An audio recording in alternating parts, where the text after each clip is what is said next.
Bueno, la pregunta es ¿por qué en las sesiones tengo que trabajar tu cuello? Primero boca abajo, eventualmente de costado y finalmente boca arriba. ¿Por qué te presiono? Te movilizo fascia y nervios, libero vértebras, elongo y masajeo músculos.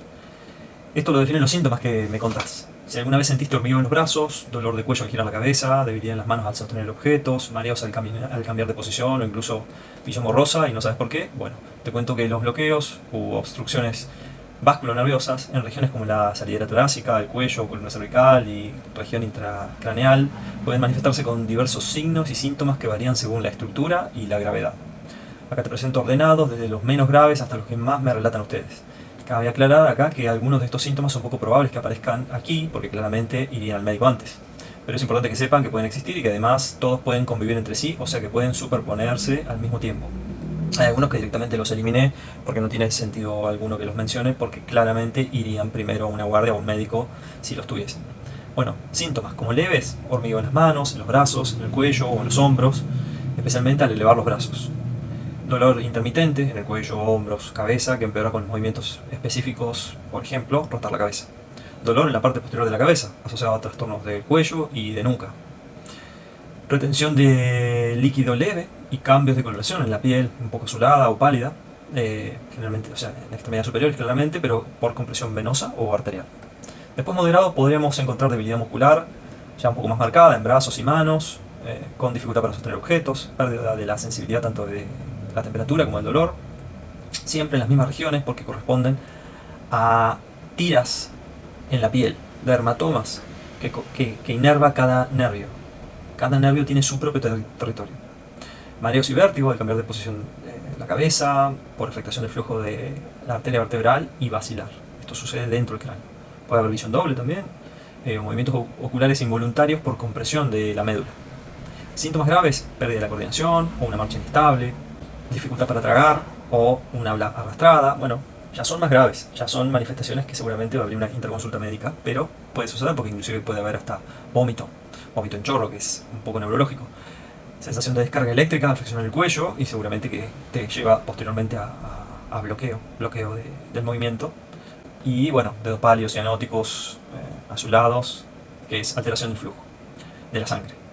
Bueno, factores que aumentan los síntomas, movimientos repetitivos de los brazos, levantar objetos, hay algunas actividades laborales que implican tener los brazos elevados durante mucho tiempo, o aquellas personas que por una constitución estructural implica que lleven los brazos un poco abiertos. Esto genera una activación postural de la musculatura de cintura escapular y de la salidera torácica, que obliga a ese trabajo en tensión continua de manera constante a lo largo de los días, que genera un mecanismo de compresión a nivel vertebral y de oclusión vertebral y neurológica.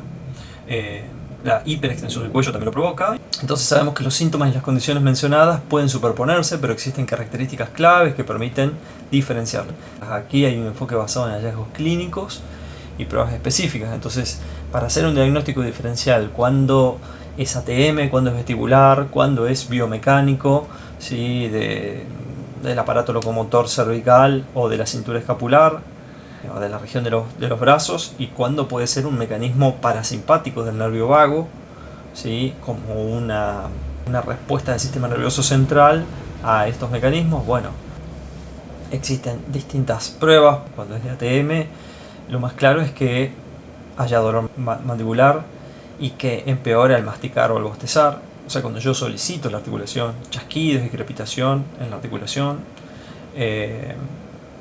limitación de la apertura de la boca, que no entren 3 dedos,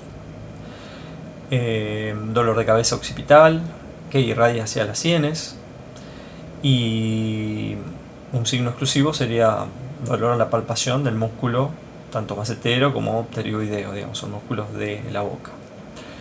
Cuando hay un bruxismo evidente, yo acá recomiendo tener en cuenta que, por ejemplo, el desgaste de los dientes es solo una consecuencia y que las placas de relajación ayudan, pero no solucionan la causa. Obviamente que hay que cuidar los dientes, pero recomiendo considerar todos los tratamientos que puedan haber en la boca, porque esos tratamientos previos de la odontología ortodoxa pueden haber inducido infecciones bacterianas anaeróbicas que, por ejemplo, están induciendo inflamación e intoxicación por la misma presencia de esas bacterias que no se ven a simple vista, que no se ven con una radiografía panorámica, que se ven con una tomografía con BIM dental 3D. Esto puede estar provocando el bruxismo, que sería útil poder descartar.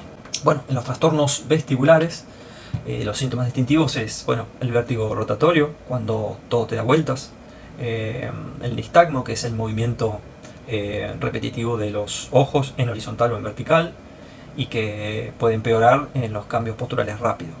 Yo personalmente utilizo la maniobra de Epley para mitigar los síntomas y tratar de que desaparezcan, y doy ejercicios de Brandt-Darf. Bueno, y otro punto clave para saber que es vestibular es que no hay dolor musculoesquelético asociado. Después, bueno, en lo que es compresión del plexo braquial, o sea que estamos hablando de un problema ya en los nervios, bueno, debilidad en los músculos específicos que correspondan al nervio o al paquete de nervios, dolor en cinturón, desde el cuello, que puede extenderse hasta la mano. No hay ningún músculo que involucre tanto territorio, entonces cuando hay mucho territorio, evidentemente es neurológico.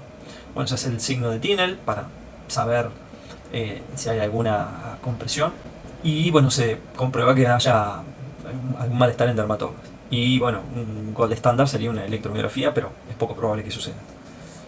Obstrucción de la arteria vertebral, bueno, mareo sincronizado con rotación o extensión de la columna cervical. Eso es característico porque la arteria vertebral va subiendo a lo largo de la columna cervical en agujeros que tienen la apófisis transversa del cuello, y ya sea por una disfunción del movimiento de la vértebra o por bloqueo muscular que se encuentra alrededor de la arteria, bueno, genera esa obstrucción del flujo sanguíneo, y por más que adentro de la cabeza tenga un sistema muy complejo y eficaz para asegurar el flujo sanguíneo, puede fallar. Y bueno, una confirmación sería un Doppler, pero también es poco probable que exista en una instancia ambulatoria. Y radiculopatía cervical, que bueno, dolor irradiado en el dermatoma, es estas bandas que hablamos anteriormente, y la pérdida de los reflejos. Bueno, pruebas hay como la maniobra de Spurling positiva, que al inclinar la cabeza hacia el lado afectado duele.